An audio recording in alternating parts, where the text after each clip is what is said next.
नमस्कार, मेरा नाम राजमीत सिंह अरोरा है। मैं एक मोशन डिज़ाइनर हूँ। इस वीडियो में हम एक ऐसा टाइपराइटर इफेक्ट आफ्टर इफेक्ट्स में बनाना सीखेंगे। टेक्स्ट को टाइपराइटर इफेक्ट तो हम इजीली दे सकते हैं आफ्टर इफेक्ट्स में effects and presets built in effect use करके। लेकिन यहाँ पर एक बहुत इंटरेस्टिंग चीज़ ये है कि ये जो कर्सर है जो ब्लिंक कर रहा है टेक्स्ट के एंड पे, ये कम्प्लीटली कस्टमाइजेबल है। ये कंट्रोल लेयर पे मैंने जो स्लाइडर डाल रखा है, इस स्लाइडर को जब मैं इंक्रीज़ और डिक्रीज़ करता हूँ तो ये टेक्स्ट ऑटोमेटिकली बढ़ता है और कम होता है। Through out the composition blink होता रहता है। थोड़ी कोडिंग लगेगी, लेकिन आप घबराइए मत, मैं वो पूरा कोड आपको एक्सप्लेन करने की कोशिश करूंगा जितना अच्छे से मैं कर सकता हूँ। आफ्टर इफेक्ट्स की खूबसूरत दुनिया में आपका स्वागत है। कंट्रोल एन से न्यू कॉम्पोजिशन बनाते हैं, इसे मेन कह देते हैं। डिमेंशंस हम क्या ले उससे कोई फ़र्क नहीं पड़ेगा इस केस में, बट फिर भी कंसिस्टेंसी सेक के लिए मैं 1920 1080 लैंडस्केप वीडियो कर देता हूँ HDTV। फ्रेम रेट थोड़ा आपको ध्यान देना पड़ेगा क्योंकि हम ब्लिंक इंटरवल डिसाइड करेंगे, तो आपका जो कॉम्पोजिशन का फ्रेम रेट है उसका हाफ आप अगर यूजुअली लोगे तो वो ब्लिंक कर्सर जो है वो इवन लगेगा। इस केस में 8 सेकंड का time line more than enough, तो 800 और ब्लैक कलर का ही रखते हैं कॉम्प फिलहाल। एंड मेरे को याद आया, मैंने QI प्रेस ऑन नहीं किया है। ओके, ऑल टैब, तो QI प्रेस ऑन हो चुका है। सिंगल कोड से हम show height title action save करते हैं। तो सबसे पहले सिंपली ऊपर टेक्स्ट टूल लेते हैं और यहाँ पर टेक्स्ट टाइप कर देते हैं हमारा, this is sample text. Alt control home से एंकर पॉइंट लेयर के सेंटर पे और कंट्रोल होम से लेयर कॉम्पोजिशन के सेंटर पे ले आता है। इससे कोई फ़र्क नहीं पड़ता वैसे, बट एम। अब इस कर्सर एनिमेशन के दो मेन पार्ट्स हैं। पहला पार्ट है एक स्लाइडर बनाना, जो कि जब हम स्लाइडर को स्लाइड करेंगे तो वो टेक्स्ट के बिगिनिंग से टेक्स्ट के एंड को रिवील करेगा। और दूसरा काम है वो कर्सर को through out the com continuously blink कराना। इस टेक्स्ट लेयर पर इफेक्ट्स एंड प्रीसेट्स में सर्च करेंगे स्लाइडर कंट्रोल और इसको ड्रैग करके यहाँ पर ड्रॉप कर देंगे। ये जो सोर्स टेक्स्ट है उसमें मैं कंट्रोल F प्रेस करूँगा या सिंपली यहाँ पर आकर टाइप करूँगा सोर्स। अब इस सोर्स टेक्स्ट पे मैं ऑल्ट प्रेस करके इस स्टॉप वॉच पे क्लिक करूँगा ताकि हमें एक्सप्रेशन विंडो मिले। अब मैं इसे आपके लिए थोड़ा सा बड़ा कर देता हूँ ताकि देखने में ईजी हो। अब यहाँ पर आकर मैं इसको भी थोड़ा बड़ा कर देता हूँ। ये तो इफेक्ट्स कंट्रोल में मैं इसको पहले लॉक कर देता हूँ ताकि चेंज ना हो। वैसे हम एक ही लेयर में वर्क कर रहे हैं, यहाँ पर कंट्रोल लेयर नहीं बना रहा मैं। हमको पहले तो यहाँ पर रेफ़र करना पड़ेगा उस स्लाइडर को, तो मैं एक वेरिएबल ले लेता हूँ, वेरिएबल स्लाइडर, कुछ भी नाम दे सकते हैं आप, इक्वल्स। यहाँ पर से पिक विप कर देंगे इस वैल्यू को, तो after effects automatically code generate कर देगा। इफेक्ट, इस लेयर पे लगा हुआ इफेक्ट, स्लाइडर कंट्रोल, और स्लाइडर कंट्रोल की कौन सी वैल्यू, स्लाइडर वाली वैल्यू। सेमीकोलन देके मैं नीचे आ जाऊँगा। And text dot source text, अभी हमको रिवील कैसे करना है इस छोटे से फंक्शन से, तो text dot source text dot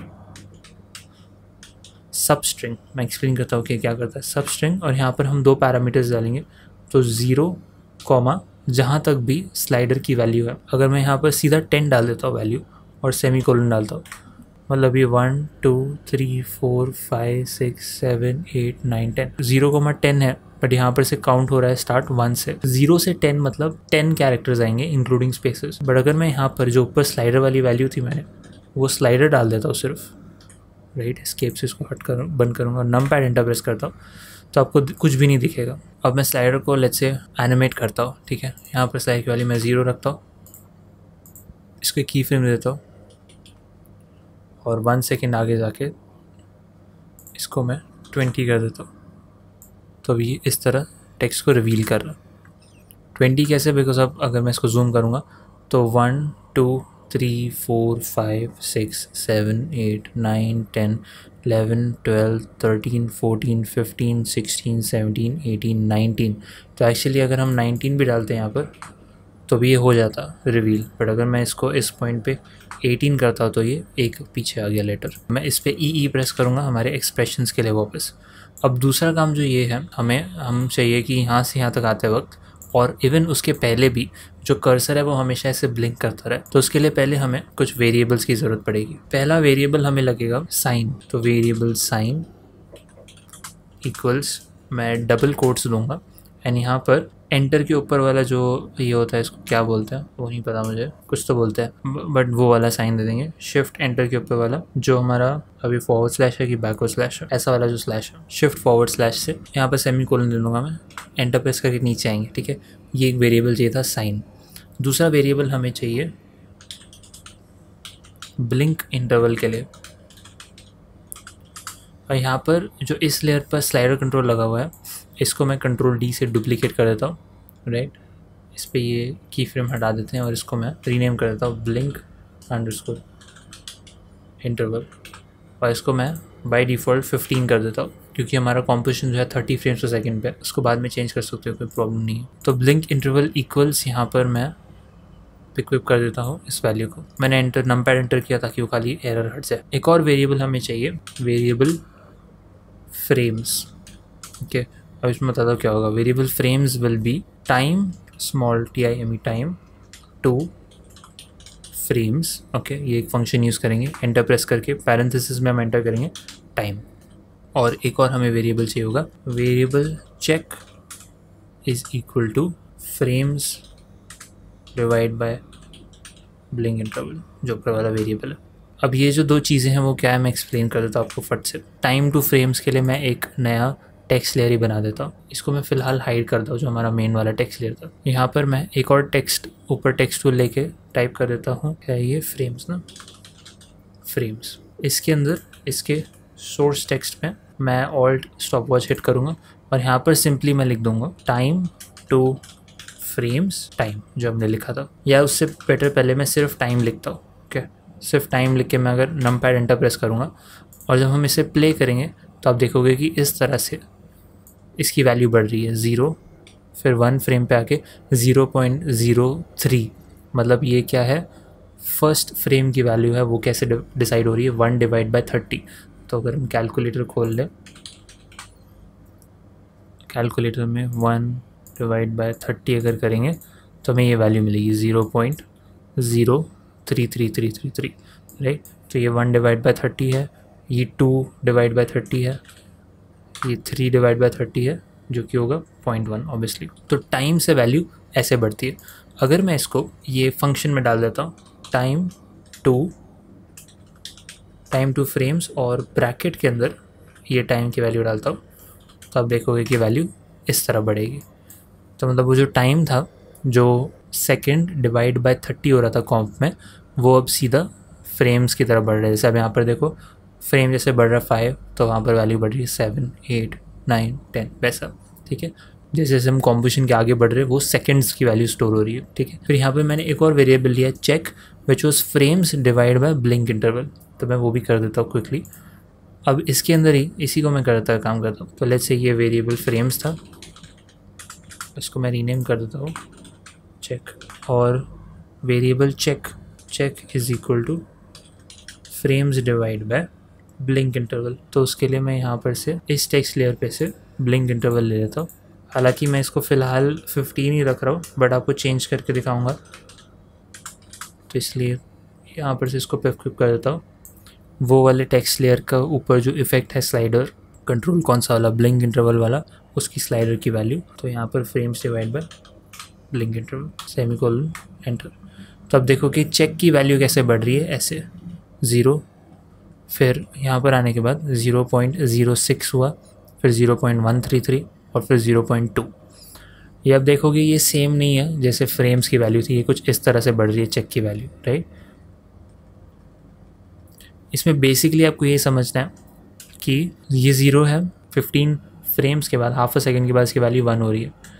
अगर मैं 1 सेकेंड पे जाता हूँ तो इसकी वैल्यू 2 हो रही है। अगर मैं 1 सेकेंड 15 फ्रेम्स पे जाता हूँ इसकी वैल्यू 3 हो रही है। ये चीज़ इंपॉर्टेंट है, और बीच के अंदर बीच में ये सब वैल्यूज़ आ रही है। बट अगर वो सब वैल्यूज़ हमें नहीं चाहिए, जो ये बीच की वैल्यूज़ आ रही है, मुझे सिर्फ यही वैल्यूज़ चाहिए, तो मैं यहाँ पर सिंपली चेक के आगे एक फंक्शन डाल दूंगा math.floor। math.floor क्या करता है, जो भी आपका डेसिमल है उसकी लोएस्ट वैल्यू पकड़ता है। जैसे भी यहाँ पर 0.4666 है, तो डेसिमल के पहले कौन सा डिजिट है, 0, तो वो लोएस्ट वैल्यू फ्लोर वैल्यू पकड़ेगा 0, हमेशा 0 पकड़ेगा। और यहाँ पर 0.999 होता तो भी वो 0 पकड़ता। मैथ डॉट राउंड क्या करता है, आपको नियरेस्ट इंटीजर के पास लेके जाता है। तो 0.9 होता तो वो 1 के पास ले जाता। तो मैं यहाँ पर मैथ डॉट फ्लोर डालूँगा और एस्केप प्रेस करूँगा, फिर एक सिंगल ब्रेस और लास्ट में एक ब्रैकेट, तो नमपैड एंटर। अब यहाँ पर इंटरेस्टिंगली ये चीज़ देखने मिलेगी कि जो चेक की वैल्यू है वो 0 ही रहेगी, क्योंकि हमने फ्लोर डाल दिया उसको। ठीक है, कब तक 0 रहेगी, हाफ अ सेकेंड तक, 15 पे आके 1 हो जाएगा। फिर 30 फ्रेम्स के बाद 1 सेकेंड के बाद वैल्यू 2 हो जाएगी। तो अभी इसकी वैल्यू ऐसे बढ़ रही है, ये हमने देख लिया। अब मैं हमारा ये वाला टेक्स्ट खोल लेता हूँ।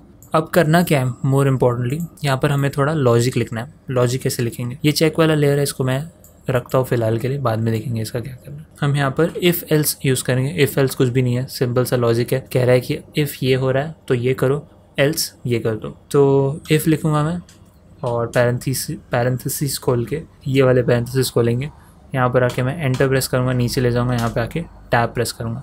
इफ़ समथिंग हैपन्स, अगर कुछ हो रहा है उस केस में जो एंड वाला एक वेरिएबल लेता हूँ, एंड, ठीक है, variable end is equal to sign blink cursor वाला वेरिएबल। एल्स अगर वो कंडीशन नहीं सेटिस्फाई होती तो पैरेंथेसिस खोल के नीचे आएंगे, एंड इज इक्वल टू कुछ भी नहीं, खाली स्पेस, कुछ भी नहीं आएगा उस केस में। ये यहाँ पर क्यों आ गया वेरिएबल स्लाइडर, इसको मैं कट करके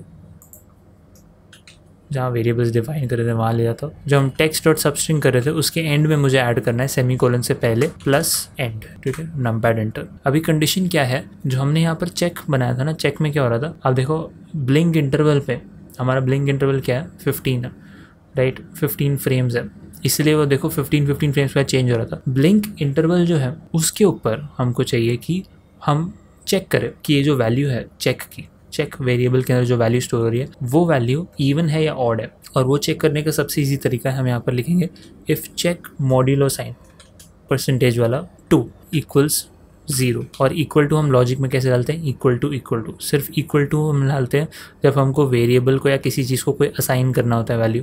तो असाइनमेंट के लिए हम इक्वल टू ऑपरेटर यूज़ करते हैं, कंडीशन चेक करने के लिए हम इक्वल टू यूज़ करते हैं, end is equal to sign, else end is equal to nothing. अब चेक मॉड्यूलो 2 कैसे आप देखेंगे मैं आपको क्लियर बता देता हूँ।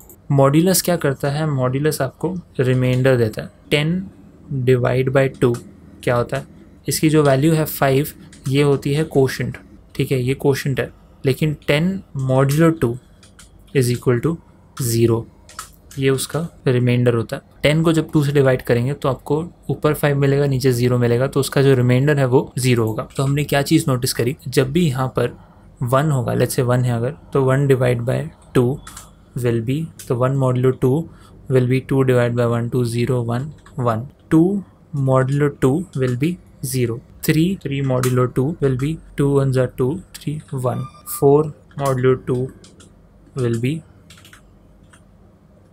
0, 5 modulo 2 will be 2 divided by 5, 2 2s are 4 1, 6 modulo 2 will be 0, 7 modulo 2 will be 2 3 6 1। तो आप देख रहे हो यहाँ पर आपको एक पैटर्न मिल रहा है, एक बाइनरी स्विच की तरह का पैटर्न, 1 0 1 0। और यहाँ पर पैटर्न क्या है कि जब भी आपका जो जिस नंबर से आप डिवाइड कर रहे थे, जब वो डिजिट ऑड है तब आपको 1 मिल रहा है, और जब वो डिजिट इवन है तब आपको 0 मिल रहा है। इसका मतलब ये है, मैं यहाँ पर टैब दे के कॉमेंट कर देता हूँ कि चेक इज़ इवन, ठीक है, एल्स जो है अगर वो 0 नहीं होता है तो चेक इज़ ऑड। कैसे, इसी लॉजिक से। तो हमें एंड पे साइन चाहिए और एंड हमने लास्ट में उसके अपेंड कर दिया है जो नीचे सोर्स टेक्स्ट था। तो जब भी चेक की वैल्यू इवन होगी तब हमें एंड में वो कर्सर दिखना चाहिए, और जब भी चेक की वैल्यू ऑड होगी हमें एंड में कर्सर नहीं दिखना चाहिए, उससे हमें वो एक ब्लिंक वाला इफेक्ट मिलेगा। ओके, यहाँ पर ये चीज़ गड़बड़ होगी, मैं इसको मैथ डॉट फ्लोर करना भूल गया। डॉट फ्लोर हमने ऊपर वाले चेक में डाला था, यहाँ पर डालना भूल गया। ओके, तो अब मैथ डॉट फ्लोर डालने से हमें, तो अब देखोगे कि मैं पहले तो एक काम करता हूँ, इसको पूरा ख़त्म कर देता हूँ एंड यहाँ पर प्ले करके देखता हूँ। तो इसके लिए मैंने ऊपर जो चेक था वो अभी भी बना के रखा हुआ है। जब भी चेक की वैल्यू इवन है तब हमें एंड इक्वल्स टू साइन आ रहा है, मतलब एंड पे हमें साइन चाहिए। 0 को कंसिडर करो कि इवन है, वैसे 0 आई थिंक इवन भी नहीं होता, ऑड भी नहीं होता, ऐसा कुछ होता है। 2 is the only even prime number, ऐसा कुछ होता है। 1 तो ऑड है, ठीक है, बट 0 नीदर होता है। बट इस केस में लेट्स से हम मान लेते हैं कि ये इवन है, तो 0 है इसलिए इवन, राइट। मैं जब आगे जाऊंगा 10 फ्रेम्स और 1 2 3 4 5, जब मैं 15 पे पहुंचता हूँ जो कि हमारा ब्लिंक इंटरवल है, तब ये ऊपर वैल्यू 1 होगी, और जब ये ऑड 1 हो गया तो आप देखोगे कि वो ब्लिंक जो है वो हट गया। एंड पे हमने सिर्फ ये वाला सिंगल कोड डबल कोड डाला है जो कि स्पेस है सिर्फ, राइट। फिर मैं आगे जाता हूँ जब तक कि चेक की वैल्यू 2 नहीं होती, और अब देखो बीच में वैल्यूज़ नहीं आ रहे क्योंकि हमने मैथ डॉट फ्लोर यूज़ करा। इतना स्लो क्यों चल रहा है?